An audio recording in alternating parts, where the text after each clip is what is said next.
Okay, everybody. Oh, I'm so sorry. Okay.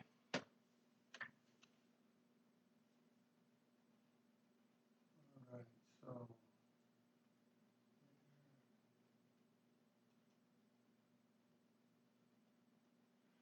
right. Okay.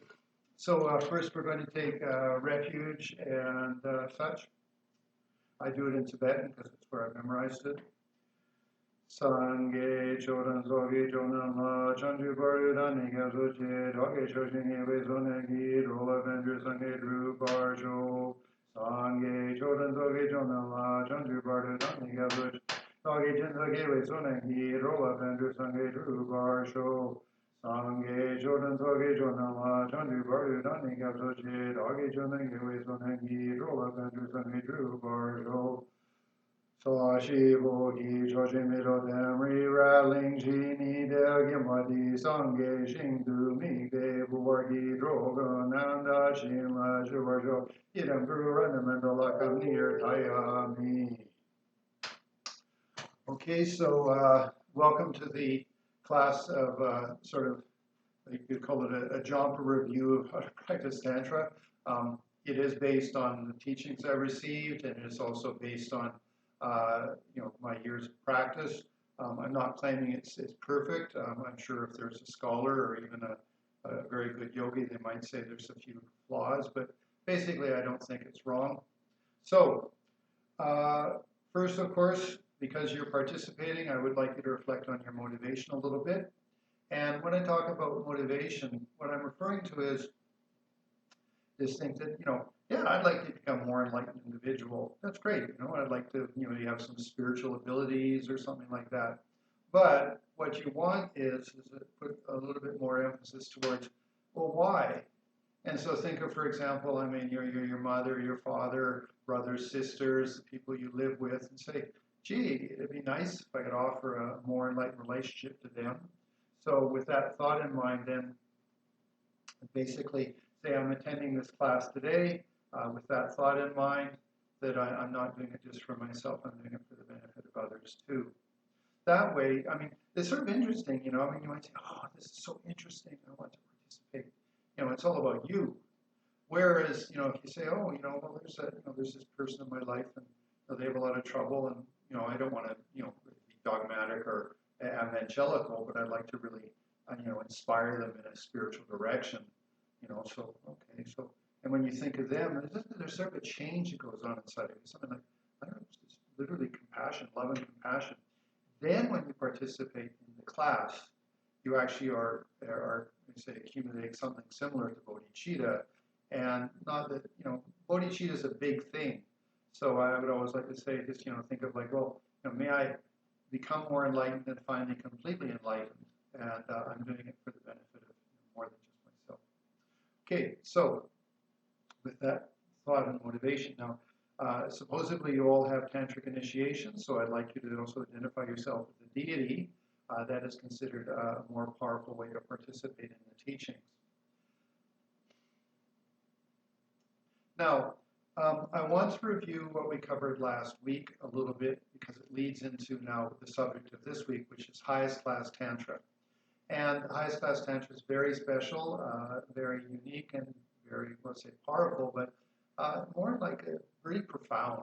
I don't want to think of it as power like, you get yourself a very powerful car or something like that. No, it's very special and very incredible. So the first point, of course, is bodhicitta, which we just mentioned. You're doing this for more than yourself. But if you think of the Buddhas in the sense that they have this omniscient mind, which is pervasive to time and space, supposedly, and in many world systems, whatever. Many world systems and such. So how does that work? Well, they've had millions and millions of rebirths, cultivating themselves, and so they have a sensitivity to their own suffering. If something comes up in their own mind, an angry mind, an attached mind, a deluded mind, they turn their awareness to that, and they could say they release it. and such.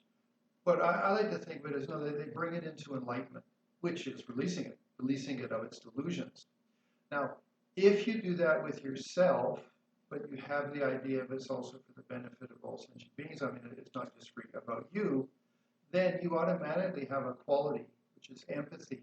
And in this case, empathy, for example, to your angry mind, or off of your angry mind, your jealous mind, your attached mind. And when another sentient being exhibits that particular, you could say, frequency, because we're talking about the Buddha's omniscient mind, they respond. Now, obviously, if we're not very intelligent or we're not very sensitive, we don't pick up on anything. But if we were a little bit more of a practitioner, we could maybe have some sign or something that makes us slow down a little bit. Or maybe we'd even have a dream at night that maybe we're making an error in the direction we're going. All of that is the, you could say the empathetically compassionate response of the Buddhas. And I try to make it very real. I can't, to say, like, how is it that a Buddha would respond to me, Well, you have to make it that it works for you. So that's how it works for me. I mean, if I think of the Dalai Lama and, I was in the same room with the Dalai Lama and I started to have an angry mind, maybe he would turn around and say, oh, Jamba, if you thought about this, change my mind. He would interrupt me in my negative thoughts. And that's because Dalai Lama picks up on the fact that I'm angry. He has empathy. In a sense, he says, angry doesn't help. I've been angry in the past. It doesn't help. Jampa's now being angry. It's not going to help him. So then you'll do something.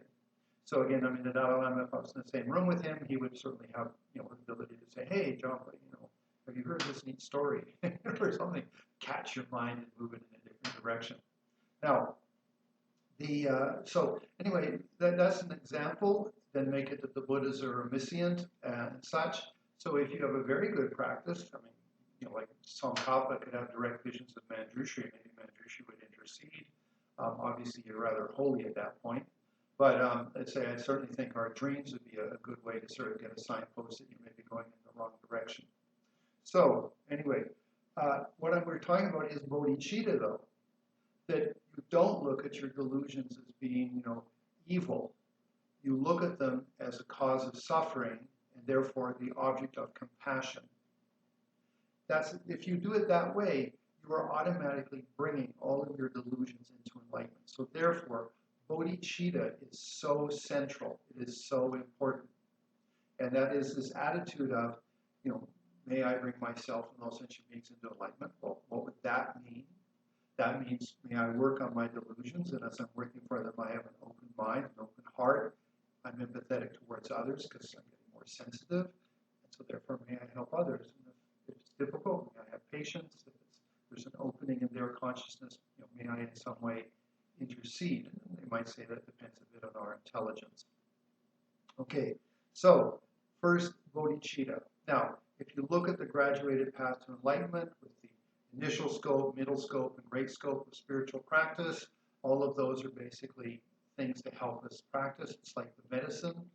They say the Buddha is the doctor, the teachings and such are the prescriptions, the medicines, and then our spiritual friends at Sangha help us on the path. So your graduated path, all of it is the medicines. It's the techniques that we can use. And of course, knowing them well would be super beneficial. Now, that's bodhicitta. The other side is then the voidness, the nature of reality. It's better to say nature of reality, because the nature of reality is empty of self-existence. Okay? Now, we talked about it in terms of stepping from Chittamantra to Madhyamika. Now, I certainly would think that some philosophers, scholars would be very, let's say, critical of what I'm going to say, because there's all these details that you need to know. There's 8 consciousnesses in the Chittamantra and how they function and da-da-da-da. Okay, well, I don't disagree, and if you really want to study a lot, but the basic message is the 3 principles in Chittamantra, which is 1, that the world's a reflection of your mind, and we talked about this last week, so just briefly, you're even listening to my voice, you only understand what you understand. So you're not really perceiving what I'm saying and for whatever level I'm trying to present it. You're only understanding on your own level. Or if you look at something, for example, I can see right now, for example, Gregory's got a big tonka behind his head. Well, I look at it, I don't know who the heck that deity is. It just is for me, oh, look at the pretty picture. That's my reflection of mine. Whereas for Gregory, he looks at it and he says, oh, it's I don't know, monocolor or something like that. See what I mean? So the world is a reflection of your mind. Now, that doesn't mean that somehow the world doesn't exist or whatever. There's the dynamics. If you step in front of a car, you'll get run over, all of those things. But it just means that you are the owner of your experience. And so therefore, when you apply the graduated path to your experience, the reflection of your mind, then you are actually bringing yourself to a more and more enlightened position. So that's point number one. Number two is that all the phenomena are other powered. Again, I talked about this last week, and it's also a YouTube video, but the main point is all the phenomena arise from, you might say, the power of others. Now, that actually just means interdependence. But by saying it that way, what you've done is you diverse the phenomena in front of you from being too isolated, self-existent.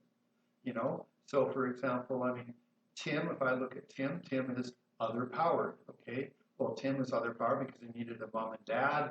Tim is other powered, he's in the sense of, he speaks English, well, he's brought up in an English country, blah, blah, blah. So you are empowered by all of those phenomena. So when I look at Tim, I see something that's much bigger, the whole phenomena of empowered by other things to create the guy that's sitting there in front of me, who is only a reflection of my mind because I only know Tim from how I've talked to him and the stories he's told me. So again, I'm only seeing a reflection of my mind, and he is other powered. He is not self-existent. Okay, and other powered means karma, causes and circumstances, all of that. So that's the second point. The third point is it's non-dual, which is just putting a lot more emphasis is don't think of it that the world is something else. It is a reflection of your mind. And it's empty of any inherent self-existence. Now, the little points in there which maybe a philosopher might come up with, well, these phenomena, they're part of your mind, so that then are they self-existent, blah, blah, blah. I don't know, we're talking about being a yogi or a yogini, practitioner. So, wow, I'm sitting in a room that's a reflection of my mind, and it's all other powered. It was created by many other dynamics. It has a continuity of causes and circumstances, and it is empty of any inherent self-existence. It's empty of anything more than just being part of a reflection of my mind. Okay. Now, that's a very, very profound philosophy for gaining ownership of situations. Okay. Now, the second point is Madhyamika. So they are compatible, even though philosophically you could say they have different points of view. They're compatible because they're stepping stones to a better realization. So the Madhyamika philosophy is there's relative truth and ultimate truth. Really straightforward, nothing too complicated about it. There's not 8 levels of consciousness or anything. There's just basically your 5 sense consciousnesses, your mind, etc., etc. Now, there's relative truth, which is that things are impermanent. They are continuities of causes and circumstances. They are not irrelevant. That they are all interdependent. And Alejandra asked about they're all open. And what I mean open is just never think of anything as a closed system. Like it might be really hard, but the thing is, nothing is closed. It is open to being influenced. Okay? And then finally, it is empty of any self-existence. So that term open is something I've personally sort of come up with just because it works well in English and actually in Spanish. But the philosophy is then, okay, I'm sitting here. Now we're talking Madhyamika point of view. I'm sitting here. I'm in an ocean of interdependence. So, you can expand your mind. And this is one thing that I'd like to point out is that when you appreciate yourself as being open, well, let's say empty of any self-existence, you're in an ocean of interdependence. That means like you're immersed like in a swimming pool. So if you put yourself at the bottom of a swimming pool, how would be you'd be sitting there floating and stuff, and you'd have the water all around you as you move your hands and stuff like that. Well, that's exactly what's happening right now. Our medium is air. But it's still, I move my hand, I can feel the air running past my hand and my fingers. It's no different than water. It's just a thicker medium, water. Okay, so when you say I'm in an ocean of interdependence, it's similar to I'm other powered in the sense that I have a much greater sense of being. Okay, you've got to think about these things a lot. Okay, so the thing is, I am in an ocean of interdependence. And then, like I said, I'm sitting on planet Earth, okay, planet Earth, and, it's got its gravity, it's holding the atmosphere, it's in place around the sun, it's a certain distance, it's got a certain amount of radiation and warmth and things that comes its way and stuff like that. So my point being is that, I'm in an ocean of interdependence. That's universal. And so then, yes, in this particular place, there's continuity of cause and circumstance. I've got atmosphere, I can breathe, I'm alive. In fact, every cell of my body is participating with this atmosphere around me. Okay, so first off, everything is impermanent. It has continuities of causes and circumstances. It is all interdependent, which is I am an ocean of interdependence. So again, you diverse yourself of being isolated and sort of independent. No, I am open. And there's the term that Alejandro was asking after. I am an open system. The blood cells are open because they need to get in the oxygen and let go of the nitrogen or whatever it is, and stuff like that. My skin is open because it has to breathe, and then on top of it, it picks up on the humidity and the temperature. I am an open system. Now, it's just a term, it just might help you open up a little bit. Like, if I look at the wall in front of me, it's an open system. Meaning is that it can be affected by the temperature of the sun outside, and so therefore if I put my hand against it, that wall is warm, things like that. So it's an open system. And of course, then you move to the third or final part, which is it's empty of any self-existence, which is then the voidness. So that's, okay, relative, okay, remember we had a Madhyamika. Relative truth, all phenomena are interdependent, continuities of causes and circumstances impermanent, or phenomena are open. That means phenomena are appearing. When you move to the ultimate nature, you're talking about the nature. You're not talking about individual phenomena. So the nature of fire is hot. Okay? The nature of water is wet. The nature of reality is empty of any self-existence. And I'm focusing not on individual phenomena. I'm focusing on the nature. So that's open like the space of the sky. And why is that term used? It's because all phenomena are equally interdependent, empty of self-existence. So you need a vision, a sort of you could call it a mentally generated similarity, which says everything is empty of self-existence, everything is an open like the space of the sky. Okay? And that's ultimate, so no forms are appearing, but your mind understands the nature. All these phenomena are empty of self-existence. All these phenomena are empty of inherent existence. So anyway, that's the main point, which I wanted to just touch on, was that you've got to get your philosophy in place. Now, we're going to talk a little bit more on the Madhyamika side because it's a little bit more, it's more nicer because it's more open. When you say everything's just a reflection of your mind, it becomes a little bit, let's say, egocentric with a bit too much of your own mind. Whereas what you want to do is really relax and open up. And that is, I'm in an ocean of interdependence. I exist because of continuities of causes and circumstances. It's all influencing me, et cetera, et cetera. Okay? Now, this is just standard Buddhism. I'm not even got into Tantra yet. Okay? Now, in last class, we talked about in the first 3 classes of Tantra, it's your understanding of voidness that lets you generate yourself as a deity. Okay? And so I'm not going to go in and repeat that. You can go back and watch the YouTube video or whatever. But we're now into Anutara Yoga. Now, first off, in the 4 classes of Tantra, there's a special facet which is included, which is bliss, which is nice feelings in your nervous system, okay? Now, in the first, so it said, for example, when you see somebody who's attractive, that's the first level. It's like, oh, you get a little bit of, like something, oh, that person's so attractive, okay? Now, let's say you walked over and, appropriately, you held their hand. That's the second level of bliss. It's like, woohoo, like, wow, go back to when you were a teenager and you held your boyfriend, girlfriend's hand for the first time. It's like you get this thrill through your body, electricity, okay? Well, that's bliss, okay? That's the second level of Tantra, bliss. The third level is if you start to fondle each other, okay? So you're not having sex yet, but you're caressing each other in appropriate places and you're feeling pretty good about it all. That's a very much higher level of bliss. And so you have to think of like, whoa, that person's attractive. Oh, we can hold their hand. Oh, that's so sweet, Oh, we're actually touching each other. Oh, okay. So you see what I mean? The bliss gets bigger. The final class of Tantra is intercourse, where it gets like it's the ultimate expression of bliss. Now, you need to understand, in generating bliss, it is coming back to the voidness, okay? So, for example, I have a piece of chocolate cake in front of me, and I put it in my mouth and go, wow, sugar.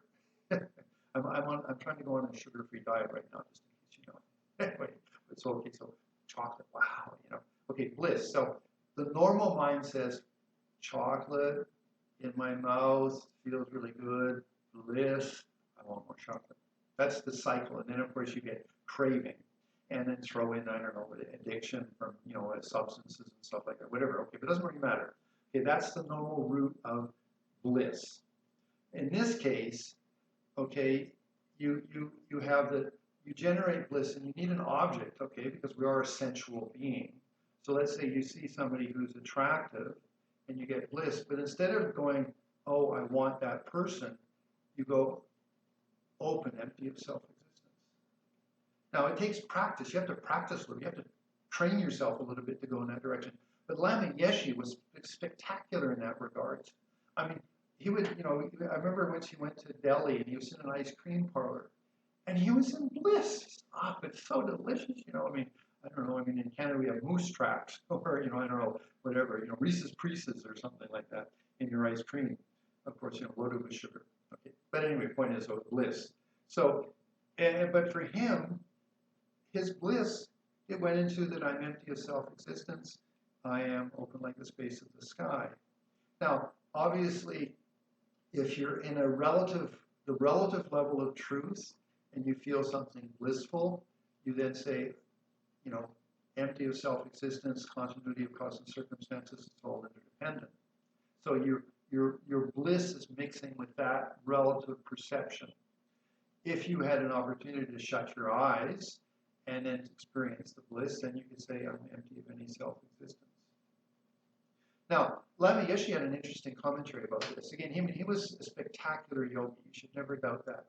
He said this, that if you don't have much understanding, you know, like where you've got an experience, maybe you have some visionary experience or something of the voidness, okay? He said that that yogi, yogini, it said, like, if they're in a situation, maybe there's something angry coming up, they can go inside, you know, it's empty of self-existence, it's open, and then they come back out with sort of that refreshing experience of letting go of grasping, and they're a bit more functional. Now, if you've got a bit, this is one of the issues, but if you're a bit faster, you can go into the voidness and come out a little quicker. So, you know, let's say if you're not very good, someone gets angry in front of you and you go, okay, Monica, you know, okay, and then you come back, oh yes, what can I do? Okay. Now, if you're faster, you go, oh, but you've got the voidness, you went in and you came back out, and you're a bit faster at it. And if you're really fast, it's like something happens immediately, your mind goes to the voidness as it's not inherently self-existent, you let go of it, and you come back. It's really fast. And said, so Lama Yeshe said, the higher level bodhisattvas are just quicker in getting into the void and getting back out than sort of lower level bodhisattvas. And then, of course, the Buddha is spontaneous. The Buddha never loses the ability to perceive the voidness in every moment. That's, you know, it's called inconceivable. So you have to think of it, even a 10th stage bodhisattva is sort of like flicker in, flicker out, flicker in, flicker out, flicker in, flicker out. I got the void, come back up. Okay? So so in that case, the bliss is your nervous system responding. So remember, we talked about the 4 levels of bliss. Okay? In each of the levels of bliss, doesn't matter what it is, you're always reflecting off of the voidness.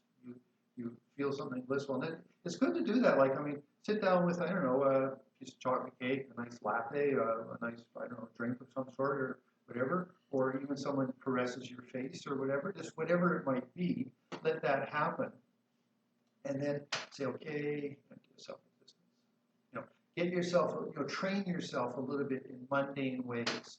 As you get better at it, then you can actually have that mind come up faster and faster, okay? And that's just the idea.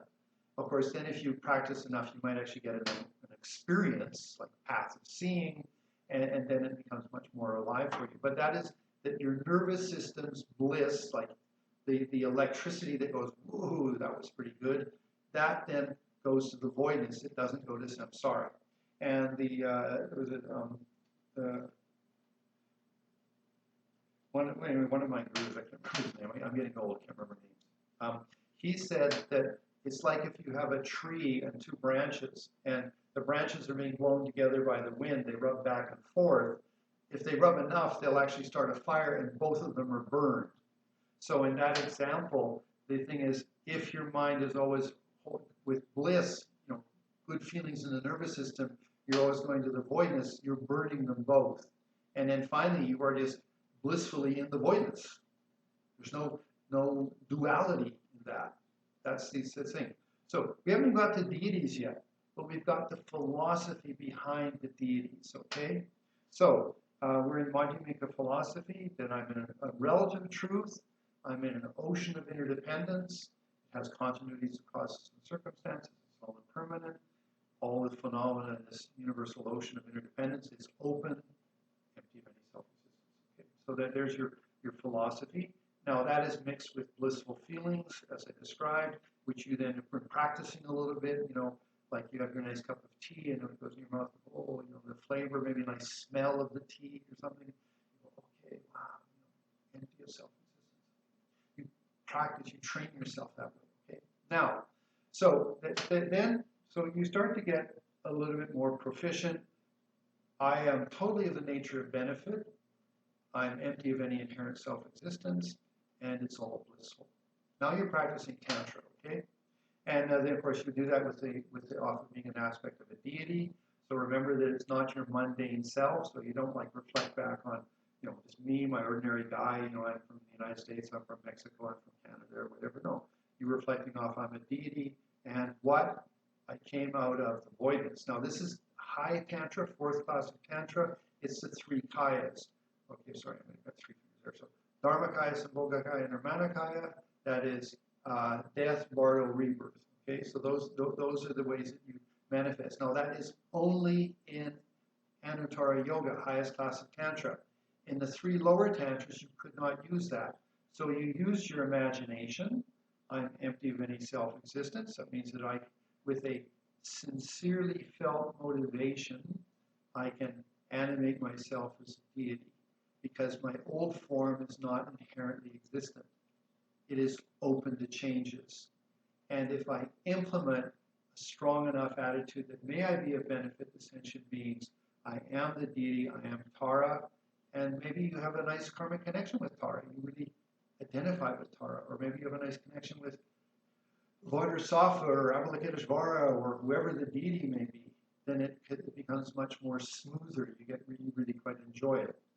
Okay, so that's Tantra in general, the three lower classes of Tantra. I can do it because I'm empty of any inherent existence. I understand it as my wisdom. I manifest out of that voidness, my empty of any inherent existence, as bodhicitta for the benefit of sentient beings. I'm Avalokiteshvara, I'm Tara, whatever, okay? The technique, the process is exactly the same. And then there's bliss, okay? Bliss is in activating your nervous system. Okay, so those are standard three lower tantras. In the highest class of Tantra, now they're saying, no, okay, you can practice something much more profound. You can take what's called the similarity. So it said in the three lower Tantras, you didn't really have anything that was totally similar. Whereas in the highest class of Tantra, you have complete similarity. When you die, you will go back to the clear light of consciousness. That's Dharmakaya. Now, you've died billions of times, but you never had any meditative capacity. You didn't have the teachings. You didn't have the understanding. So you died. You went unconscious because you didn't have much meditation ability. You went back to the clear light, but you're unconscious. Then you went when you got out of your old body because it was dead. Then your consciousness reanimated into the bardo. That's based on your karma. Okay, and then you looked around for a rebirth, and then you were magnetized to being born with a good family, a bad family, a rich family, a poor family, whatever, based on the karma you've been accumulating. So the similarity, there is a similarity. You will go back to your Dharmakaya. Now, you are a meditation or a practitioner. Like the Dalai Lama says, he says, I practice this technique at least 3 times a day, dying and going back to the Bardo consciously with the 8 visions at the time of death, etc. So he says, when death comes, I'm going to have an interesting experience. I'm going to get to practice all these things that, or experience these things. I'm actually going to get the car ride. I'm going to get the rocket ride. I'm going to get the actual thing. But he's got all of the teachings that he only got from Anutara Yoga about how to die, the 8 visions at the time of death. And he went back to Dharmakaya. He went back to the clear light consciousness, the most subtle mind. That's the first similarity. Now, the second similarity is Bardo. Now, Bardo, again, when you come out of in the 3 lower classes of Tantra, you are animated on the basis of your intention. You could say it's your imagination, it's your intention. May I be Avalokiteshvara for the benefit of all sentient beings. So it's good. I mean, excellent. I mean, wow, incredible karma if you do it. But if you practice Anutara Yoga, then when you come out of the clear light consciousness in your meditation or whatever, you then animate yourself as a seed syllable, or maybe you animate yourself as a particular deity, whatever it is. But that's exactly the same as the 3 lower tantras. But the similarity, which is totally valid in harmony with what's going to happen when you do die, is you're creating your Bardo. So you're no longer under the control of mundane karmas pushing you around, as much as you have ability. You're under the control of your own intention, to manifest in the Bardo for the benefit of sentient beings. You are Sambhogakaya, perfect similarity.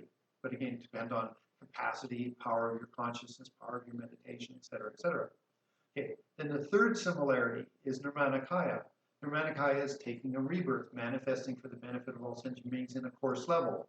So, I mean, if you did take a rebirth, then you would obviously, to some extent, you look for a good set of mom and dad to take a rebirth with, and you do it. 99.99% of sentient beings do it out of the push of the karma that they get, whatever mom and dad they have, because of some sort of karmic affinity. Okay, that's normal. But for us as a yogi, a yogini, when we are in the Bardo, okay, if we have a little bit of ability, we actually look for the set of parents that we would like. Or I don't know. I mean, I'm not up on all the details. I haven't consciously had the experience, but the thing is, you look for a nice mom and dad who look like they have the right sort of prerequisites for able to constantly do your dharma practice. Or you could go to a Pure Land where you could then continue to practice without too many obstacles, which would be then taking a more coarser form. Okay, so whatever the case it is, Nirmanakaya is the most coarse form, manifesting for the benefit of sentient beings. Your Bardo is the Sambhogakaya is your astral body. It's gain benefited for the benefit of sentient beings. And your Dharmakaya is the most subtle mind that you have in you right now. It's just you can't access it because you don't have much sensitivity or capacity in your meditation, but it's there. Now, Anutara Yoga says, we've got technique for you, and that technique is when you die, you're going to go through these 8 visions, and in these 8 visions, you're going to go back to the most subtle mind, practice this regularly, get familiar with the process of what it's going to be like, so when you do die, you're going to be reasonably prepared. Now, something that's sort of intriguing, which is they say, and I just read it in a commentary by Latimer Rinpoche, he says, as you die, the causes for a lot of obstacle for you are going to be removed, which is maybe blocked nervous system or something else. So when you die, your body, which could have been an obstacle for you, maybe blocked channels and such like that, is going to be removed. It's going to be put out of the way, and you will find yourself with more power, more capacity. So when you're dying, yes, your body's dying, but your mind actually can get more liberated from what would be the obstacles of your body, and you could have a more clear mind in the experience of death. So Latimer Rinpoche said this. So if you do regularly the 8 visions at the time of death, there's a mirage, smoke-like, sparks, light at the end of the tunnel, and then there's the white, the red, the black, and the clear light consciousness. Those are the 8 experiences. It's in all the Anutara yogas, whether you're doing Yamataka, Vajrayini, Haruka, Guhya Samaja. It's all the same. They all have the same process. Okay, So by allowing yourself to again and again go through those, you will have familiarity. So when your real death happens, and then the little bonus is that your body, which is normally in the way of maybe you having more profound experiences, is taken out of the equation because it's dead. You maybe have the opportunity to get back to clear light with a little bit more mindfulness. And again, the better you are at meditating, holding mindfulness for 10, 20, 30 seconds, 2 or 3 hours, whatever you can do, then you can get back more and more consciously to these subtle levels of consciousness, which is completely in harmony with the Dharmakaya of the Buddhas and the process of death. So it's called perfect harmony or similitude, similarity. Okay, so when you generate yourself as a deity, you go back to let's start over. Okay, you have the correct understanding. I am empty of any inherent existence, and my ultimate nature of that, the Madhyamika, is open like the space of the sky, no forms appearing whatsoever. I am clear light. Okay, so that's the first step you do, and then from there, then you start to allow yourself to reanimate, coming out of the clear light of death. You animate yourself with good compassion. May I be of benefit to sentient beings.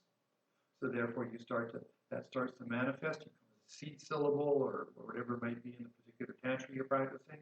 That's then I'm completely for the nature of sentient beings, benefit of sentient beings, and I'm subtle. And so then I decide, okay, I go to the Pure Land, or I take a physical rebirth, whatever may be most appropriate. So just some commentaries. Okay, what I would recommend is, first off, that you spend some time really going through on the relative truth in Madhyamika philosophy. I am in an ocean of interdependence, okay? And then try to put a little bit of bliss in with that. That, as you are sort of getting in, like, I'm immersed in an ocean of atmosphere, it's penetrating me, I'm completely 100% interdependent, okay? You could say I'm empty of any self-existence, but imagery is still appearing, then feel some bliss, okay? And, again, you want to be a little bit careful. For example, if you stimulate your genitals a little bit too much, and if you gain some ability maybe with yoga and stuff like that, you move your consciousness down to your genitals and you can have some warm, fuzzy feelings down there without even, you're not touching yourself or anything. It's just power of consciousness. But then you mix that with that I'm empty of any inherent existence. Because if you don't, rude joke, but you mostly end up masturbating, okay? So don't do that, Go, okay, I'm empty of things. So I move my consciousness to my genitals. This is Anutara yoga. Now, the thing is, that's, it's a touchy. You got to be a little bit careful. So I recommend, eating a bit of chocolate cake and going to the voidness. Holding someone's hand and going to the voidness. Or, I don't know, just, having a massage. There's a good thing. You're going to get a 30-minute massage. Just go into the bliss and voidness, like that. Do that, okay? Get familiarity. Then, when you arrive at highest class of Tantra, and you go in union with the deity of the opposite sex, then you can actually have a much better, you can benefit yourself, okay? Now, I brought this up this morning in the class of Vajrayogini, and I wanted to just touch on it. Some of you don't have the Vajrayogini and such, so it's okay. But what I wanted to touch on was just that, because I thought about it myself. Okay, so I think of I'm Heruka. Yes, I'm a Heruka. I've got this wonderful blissful nature. Yes. Okay. Now the thing is, my Vajrayogini or Dorji Palmo or Vajravarahi is my concept. That's a fully enlightened lady. Okay. Well, how do I feel about being in union with a fully enlightened lady? It's sort of like, ooh, okay. Well, I hope she doesn't see my delusions, or whatever. I think it's an interesting exercise. It's not to say, I'm in sexual union with some boyfriend, girlfriend, whatever. No, I'm in sexual union with a fully enlightened being. Now, they're not judgmental. They have a mind of bodhicitta. They have an everlastingly blissful consciousness, nervous energy. So I think it's a really interesting reflection for you to sort of think about that a little bit. Say, well, okay, I'm visualizing myself as Heruka. I'm visualizing myself as Vajrayogini with Heruka in union with me, whatever your gender is, male or female. And I say, okay, well, this partner of mine is a fully enlightened being.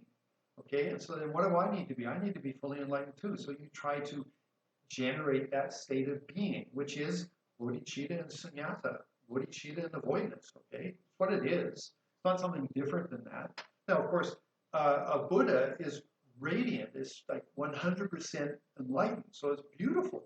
I mean, us, it's sort of our own imagination, but it's still beneficial imagination. Okay, so just a side thought is something that I used to think about. I still do think about it. And what is it like to be in union with a fully enlightened being? In Anutara yoga, being Vajrayogini, being Heruka, being Yamataka, whatever. And all Anutara deities, whether it's even the solitary Yamataka or the solitary Vajrayogini, they have a consort. Maybe this is not manifesting in your visualization, but you could make it manifest if you wanted. It's appropriate. All Anutara yoga deities have a consort, have a partner. Okay? Now, so come back to the thing. Okay, so you have your understanding of everything is empty of inherent self-existence, and the ultimate nature of that is clear light. Now, actually, where I was at, what I wanted to talk about is in the relative side, where you say, I am in the ocean of interdependence, internally, externally. This whole universe is an ocean of interdependence, and then just go to a feeling of I'm of benefit. Don't elaborate. Just try to go to a feeling of, let's say, goodness. Just try to dwell in that, like my nature would never harm anybody. My nature only wishes to bring sentient beings into enlightenment. Or may all sentient beings have happiness and cause of happiness. Just dwell in that for a while. See if you can hold that consciousness. Don't get back to being mundane, like, oh, there's my neighbor making noise and I don't like them, I wish they'd die, or that person over there is such a major jerk, or all those things. That's all your mundane mind with mundane karma that makes you suffer. So just try to, on the side of the bodhicitta meditations as the tantric deity, the first thing is just go to a place of, I am 100% of benefit, I benefit all sentient beings. Just dwell in that feeling, okay? Now, if you get the feeling a little bit good, then go to the point of like, okay, I'm the deity. I am Yamantaka. I am Vajrayogini. I am Heruka. Whatever your Anutara yoga deity is. Okay, then you manifest yourself that way.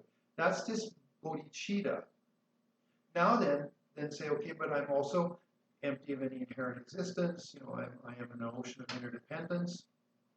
Okay, so if you are a deity, you're seeing yourself as a deity. You are on the relative level of truth.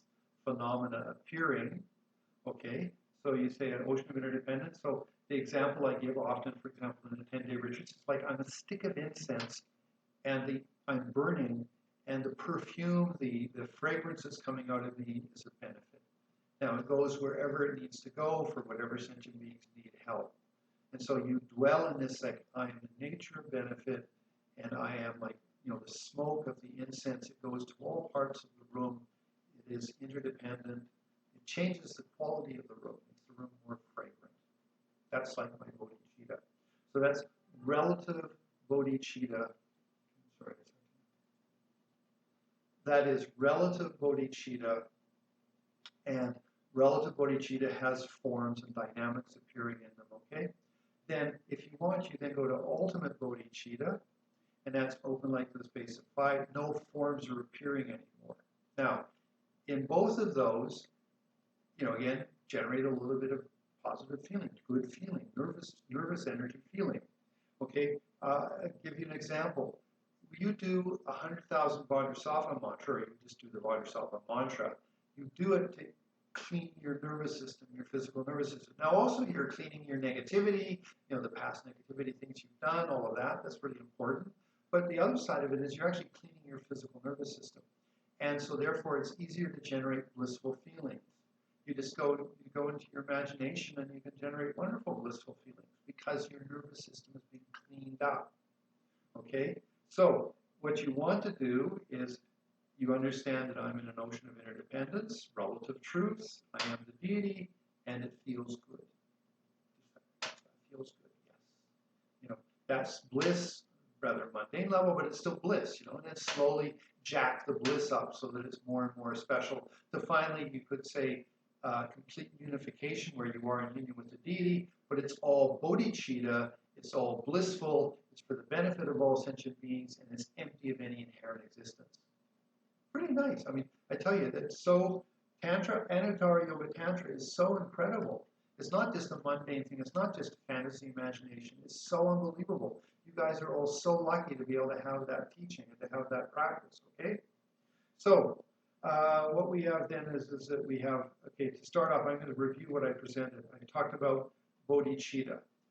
Actually, your graduated path to enlightenment is nothing but bodhicitta.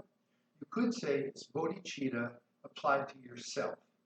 May I have a precious human rebirth and really appreciate it. May I be able to understand what's important and not important because things are impermanent. May I be deeply inspired by the Buddha Dharma Sangha. I understand my karma, which is may I be a benefit to all sentient beings. They say just even the smallest thought of bodhicitta creates karma that's equal to the Pacific Ocean. You know, I mean, that's in the standard teaching. So bodhicitta is so incredible. Anyway, but karma, that's karma with appreciation of bodhicitta.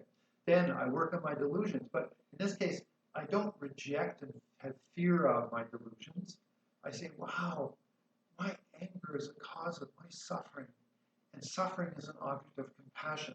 Actually, my anger is an object of my compassion. May I bring my angry mind into enlightenment. May I bring my attached mind into enlightenment. May I bring my desirous mind into enlightenment. Because if you do that with your own mind, you're going to be equal to the Buddhas when they touch the minds of other sentient beings. They automatically want to bring them into enlightenment. But you did it with your own delusions. And my anger isn't much different than anybody else's anger. It's the same thing. I'm really pissed off about this particular situation. Okay.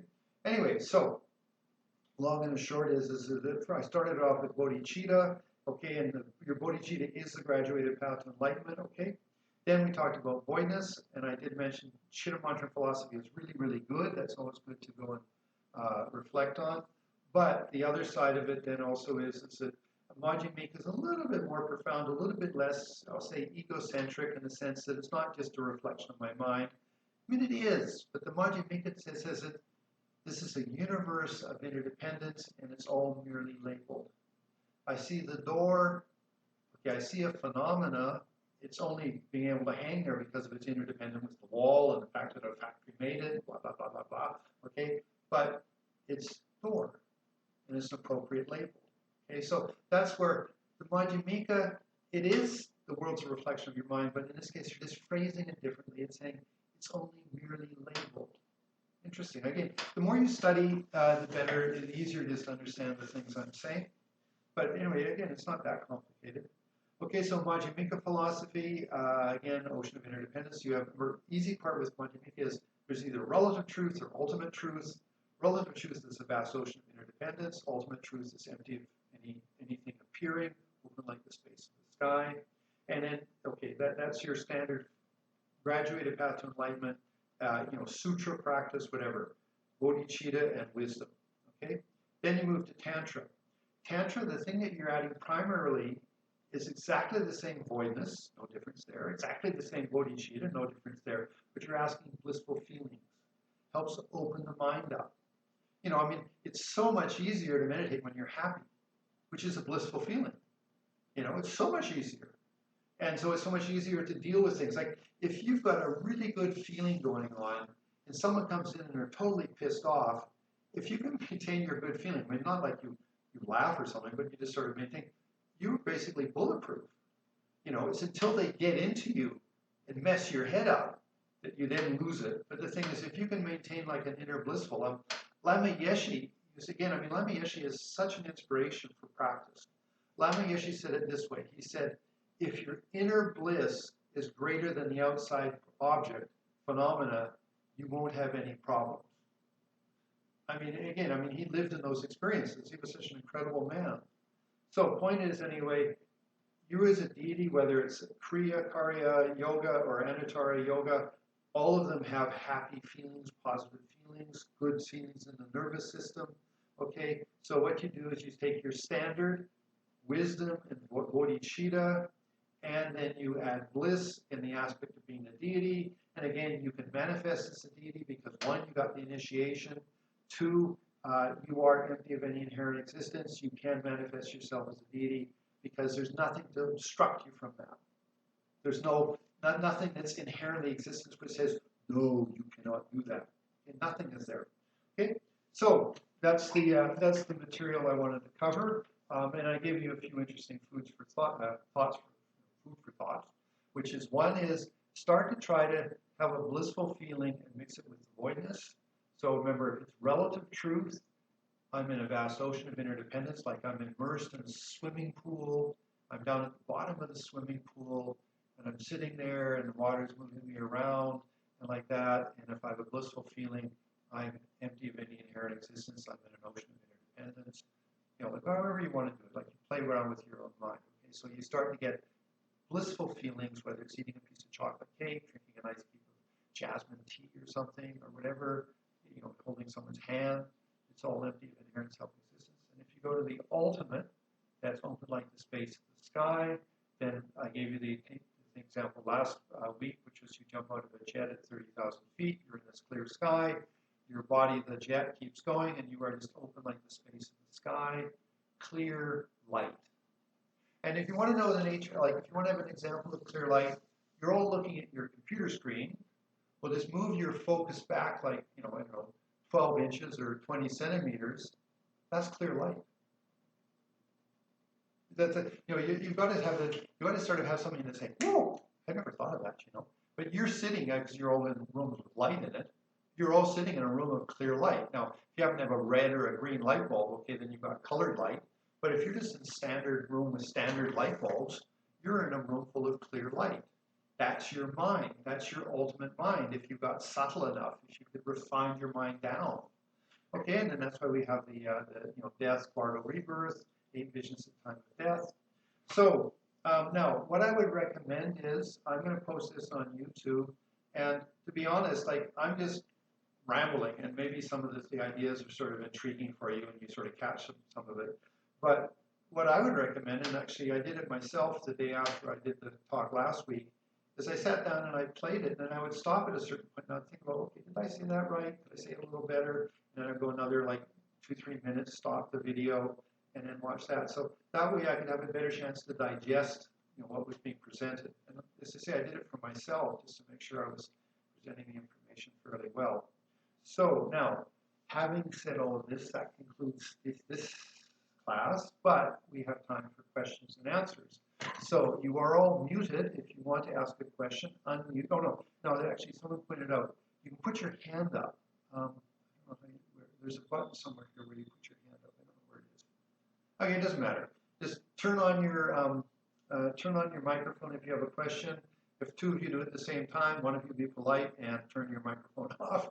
Let the other person ask the question, and away we go. So we've concluded the material I wanted to cover today, which was Anutara Yoga and the Death, Bardo, Rebirth, but I took you into that going through the sutra presentation, which is completely compatible and necessary when you practice Tantra.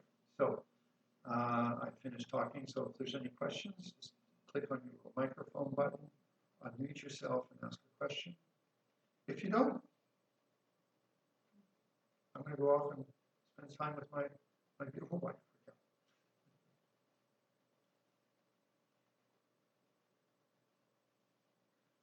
Preston's moving his finger forward. But you have to unmute yourself. I can't hear you.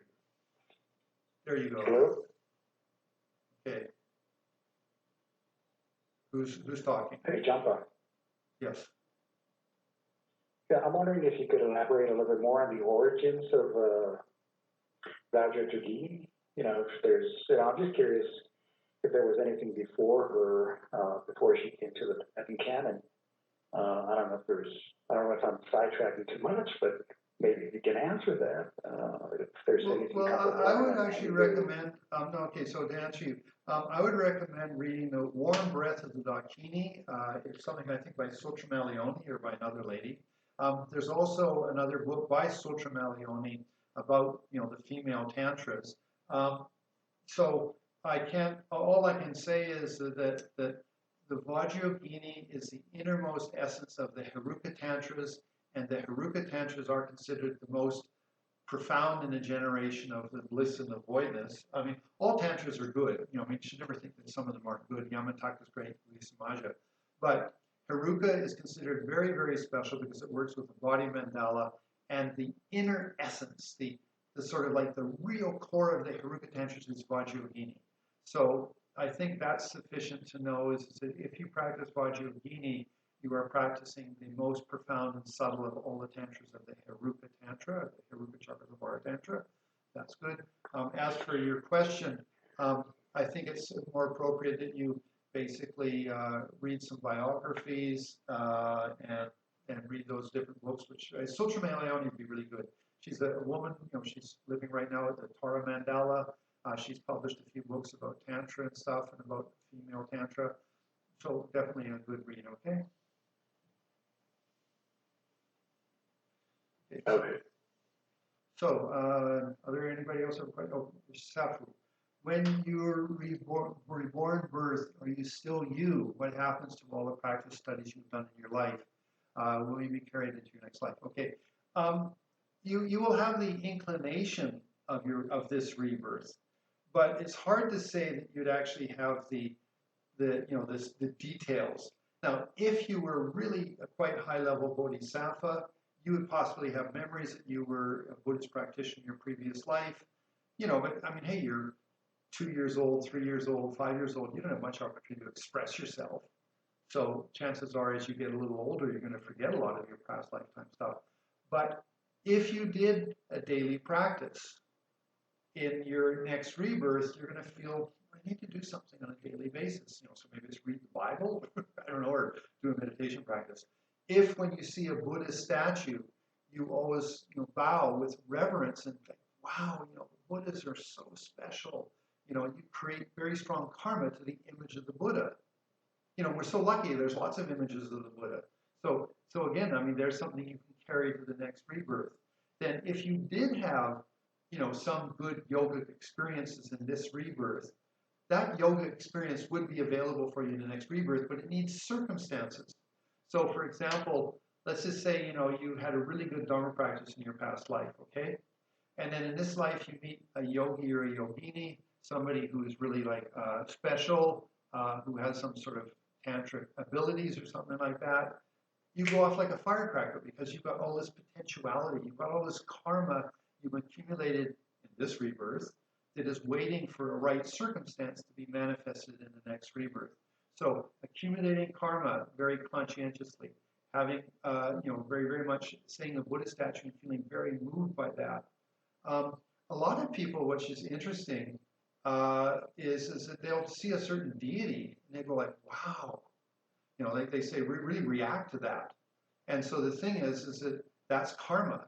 So I think in answering your question, it is do a really good job in this rebirth, and in your next rebirth, you have a sort of insurance policy that you're going to be going in a certain direction, and it just requires some karma, some good karma. Actually, that I'll share something which is sort of intriguing. I'm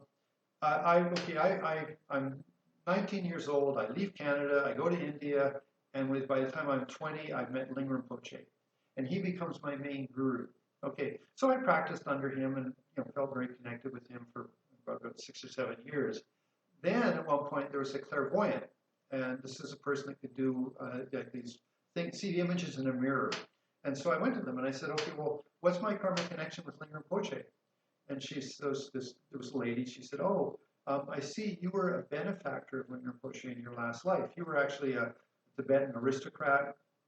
I had a jade earring in my ear. This isn't her image. I mean, I don't remember any of this.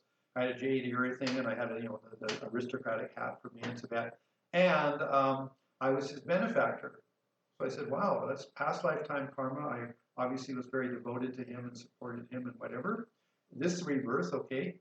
By the time I'm 20 years old, I'm living in India, and I became a Buddhist monk, and I'm sitting in front of him again.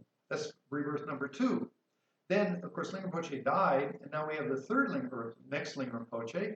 He's like, I think, 32 years old or something like that right now. And I met him, and I told him this. I said, oh, did you know, supposedly 2 lifetimes ago we were together. This lifetime, I definitely was with you.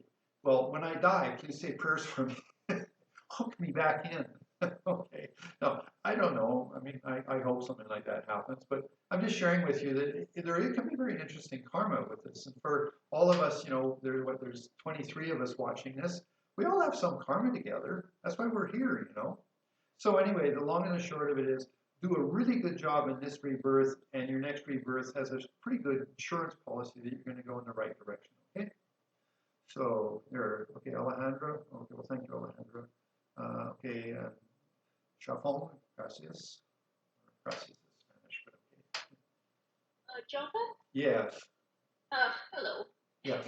Could you just do a brief recap on those three similarities, please? Oh, okay, that's Yep. Dharmakaya, Sambhogakaya, and Nirmanakaya, and Death, Bardo, Rebirth. If you read commentaries by Pabanka Rinpoche, he gives a really clear presentation of that. And for example, it's in the Vajrayogini Tantra. If you get hold of the book of the Vajrayogini Tantra, now I have actually the PDF of that. If you send me an email, I can send you Pabanka Rinpoche's commentary to Vajrayogini. And any of you that have the Vajrayogini, you know, if you have it, I can send you the thing. Okay. Okay, Patty, bye-bye. Love you lots. Okay, so back to, okay, Maureen. So he presents it that the unique quality of Anutara Yoga Tantra is, which is not in any of the other Buddhist practices, the complete similarity with Death, Bardo, Rebirth, and Dharmakaya, Sambhogakaya, and Nirmanakaya. That you are not, you are, because granted, you're working with your imagination, but it is in harmony with what will become the reality. Okay? So I'll just leave it at that to say you don't need to think that, for example, in your practice of Yamataka or Vajrayogini, when you do the 8 visions at the time of death, that somehow is like, I don't know, just a fantasy. No, when you die, you're going to go through the 8 visions at the time of death. And even if you read near-death experiences, it's really, really interesting, you know. I love reading those because it makes me think about my own practice. And for example, have I cleaned up my karma? Because, you know, they often say, oh, you're going to have this review of your life. Well, if I remember something I did way back when which made me feel uncomfortable, have I cleaned that up yet? You know, because the last thing I want at the time of my death is that garbage to come up and mess my head up. So near-death experiences are interesting to read. Now, I don't get overly into them, and I'm a Buddhist. But all of them talk about going towards a light at the end of the tunnel. And that's vision number 4 of our tantric practice. So I would tend to think that our 8 visions at the time of death are pretty accurate, you know, just on the fact of what other people, non-Buddhists, have had to say about how death evolves. So the process of the 8 visions at the time of death is in complete harmony with the actual death process when you go back to the clear light, and that clear light is Dharmakaya. It is not anything different. It is the most subtle mind. Okay, so that's that similarity. Bardo is created for most of us by just our karma. So when you have a tantric practice, you manifest yourself as a tantric deity. That's by your intention. So you create your own Bardo. You don't merely, you're not pushed by the karma you've accumulated, or you could be in the sense of if you have a really good practice of bodhicitta and stuff, that's going to manifest as your Sambhogakaya, your Bardo. And then whether you go to a Pure Land or you take a physical rebirth, your choice. Okay? So those 3 are in similarity. Thank you. Sure. Anybody else have a question? Okay. I'm sorry, we're going to cut you off. Okay, so guys, I'm going to post this within a couple hours on YouTube. I don't know how you post a message to everybody that's in a participation group, but what I'll do is if you send me emails at johnpashanaman@gmail.com, I will send you the link on YouTube, which will be available in a couple of hours. So that way you get to watch a video. You don't just hear a voice. This is available from Zoom as just a voice-only recording, which might be actually good enough if you like. So I'll leave it up to you. So that concludes today's course. Dedicate, you know, may I practice very sincerely from the depths of my heart. May I forgive everybody that's ever harmed me. May I not have any negative karmic residue. May I truly work for the benefit of all sentient beings. May I practice my Tantra, especially my Anutara Yoga, which is such a special practice to the depths of my heart. And may I become enlightened and be of great benefit. Okay, guys. Okay, super great to talk with you all. I love you all. Bye-bye, John, and bye, Jorge or George, and Gregory and Tom and Adriana and Carlos. I guess that's it. So we're down to 21 people. So, okay, bye-bye, guys. I'm going to shut it off. Take care. Thank you. Thank you.